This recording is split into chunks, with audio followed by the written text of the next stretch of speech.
Some of you have probably seen the usual NBA media propagandists are out talking about how incredible the NBA ratings are. And I haven't really weighed in very much because I haven't watched a lot of the NBA playoffs, I'm going to be honest with you. But the data is pretty clear what happened here, okay? The highest rated series, it appears, for the entire NBA playoffs is going to end up being the Warriors against the Lakers in the second round of the playoffs. Why does that matter? Because the narrative was set by the usual NBA lunatics, right? The left-wing media that gobbles up anything that the NBA wants to put out.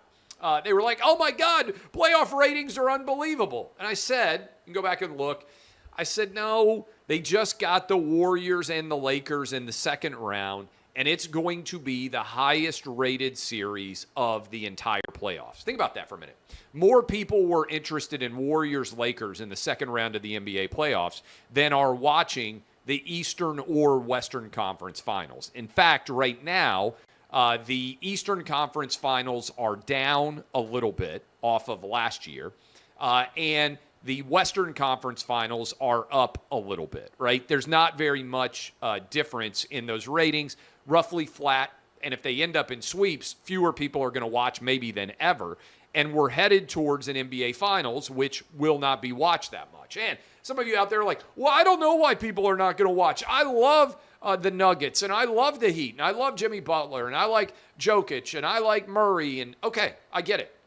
You're the same people who argued that the NCAA tournament was going to have a high viewership, even though you had UConn going up against, what was it, Miami, I think, if I remember correctly, UConn, Miami, and FAU against San Diego State. And then the title game was San Diego State against UConn, and nobody watched because people like big brands that they care about, all right? The strength of a sport in general is it doesn't matter who goes to the Super Bowl, basically 100 million people are going to watch. Now, we just set an all-time Super Bowl record, Eagles against Chiefs. That was big. Bigger rating would have been Chiefs against Cowboys, for instance, right? Because the Cowboys have a massive fan base. But by and large, the more the teams are that advance matter in terms of viewership, the less strong the overall brand of the sport is, right? And the overall brand of the sport in the NFL is the strongest. The NBA is very weak. And the NBA has set consistent 20, 21, 22, now 23 all-time lows in many different aspects. For instance, the All-Star Game lost 80% of its audience between the last time it was played in Salt Lake City and this past year, right? And so the NBA propaganda have been trying to sell you on, oh, this is incredible. It's unbelievable how many people are watching. You can't trust the media, right? Got to look at the data. I know many of you trust me. I appreciate that. The NBA got woke and they went broke. That's what the data reflects. A lot of people won't tell you that because they don't want to acknowledge the impact, right? And I'll tie this in. I enjoy watching Jokic. I enjoy watching Murray. The NBA is desperately trying to pretend that its political era never happened.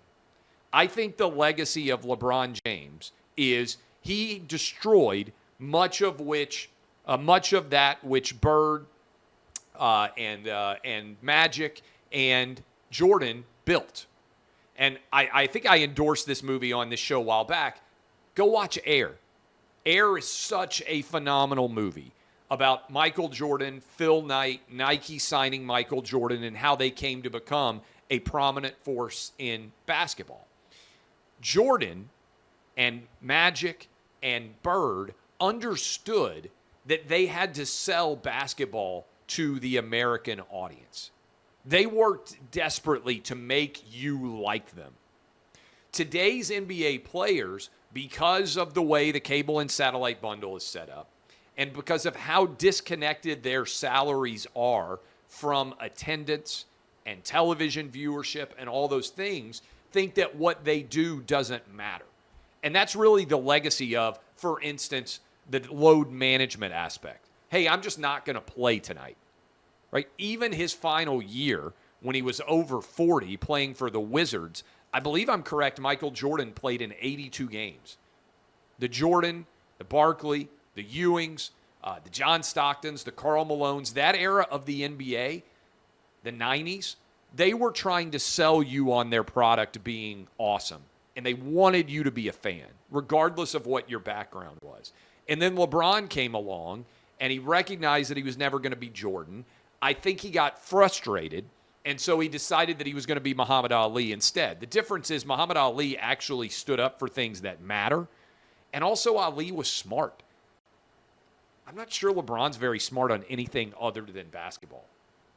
And as a result, LeBron has tanked the overall NBA brand, and the viewership reflects it.